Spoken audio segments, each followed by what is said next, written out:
moi, je vois 3 étapes. Je vais mettre ça sur votre feuille, juste les étapes qui ont été plus loin. Voilà. Une première étape, Job est dans la logique de rétribution jusqu'au bout. Comme tout le monde.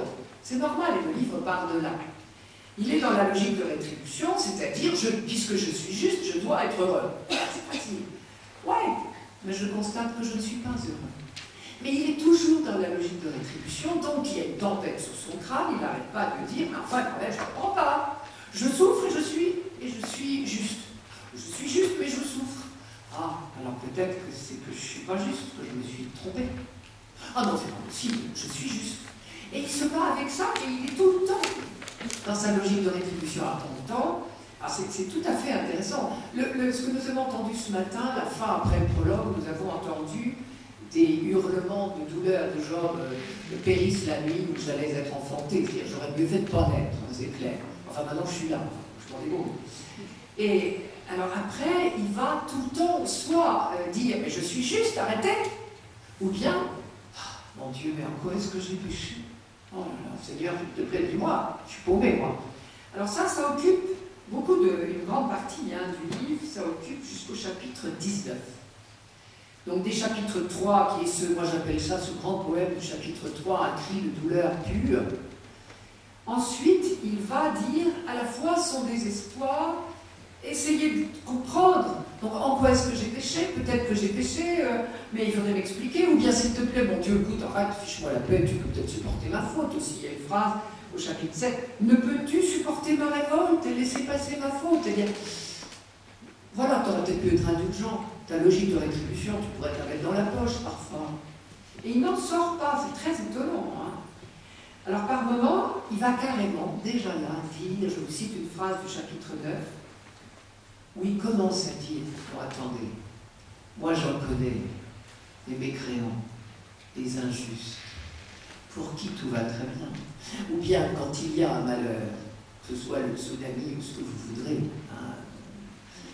quand il y a un malheur, les justes et les méchants, tout le monde y passe, non? Et ce qui fait la différence, au chapitre 9, l'innocent, comme le scélérat, Dieu l'anéantit.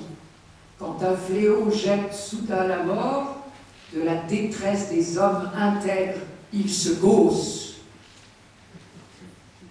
Finalement, Dieu ne fait pas la différence. Oh, alors après, il se reprend. Ouh là là, il met la main sur sa bouche, il dit, qu'est-ce que j'ai osé dire, et il repart dans le religieusement correct. C'est passionnant à lire, vous ne privez pas de ça.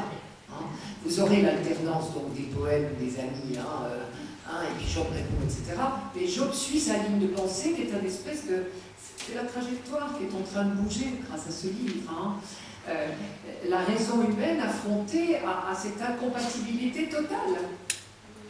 Si votre foutue logique de rétribution marche, alors comment ça se fait que moi, je souffre? C'est aussi bête que ça. Et alors, il donne ses coups de boutoir. Et puis toujours, il revient dans le droit chemin, parce que c'est pas possible, on ne peut pas dire que Dieu n'est pas juste. Et on n'ose pas encore sortir du religieusement correct. Voilà. Alors, à un autre moment, juste après avoir dit ça, vous voyez cette phrase qui est quand même un coup de boutoir dans la logique de rétribution.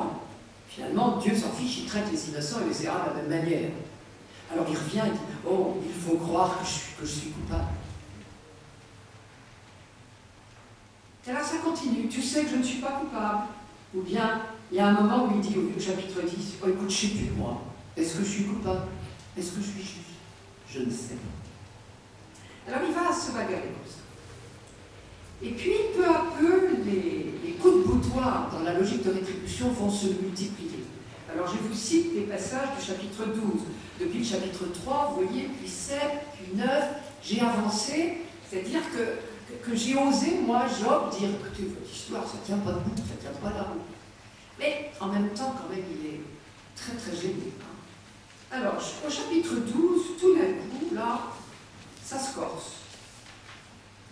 Il va avoir plusieurs phrases très, très, très sévères.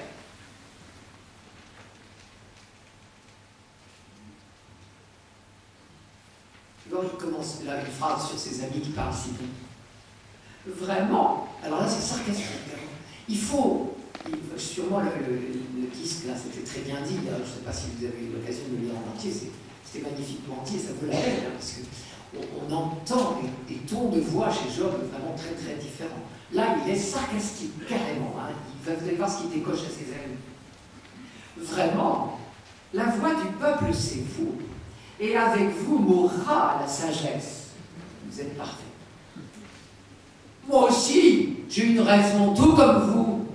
Je ne suis pas plus déchu que vous. Qui ne dispose d'arguments semblables? Puis là, la risée de ses amis, c'est moi. Moi qui m'époumonne vers ce Dieu qui jadis répondait. La risée des hommes, c'est le juste, le parfait. Je ne suis plus qu'un objet de risée pour vous, c'est effrayant, hein?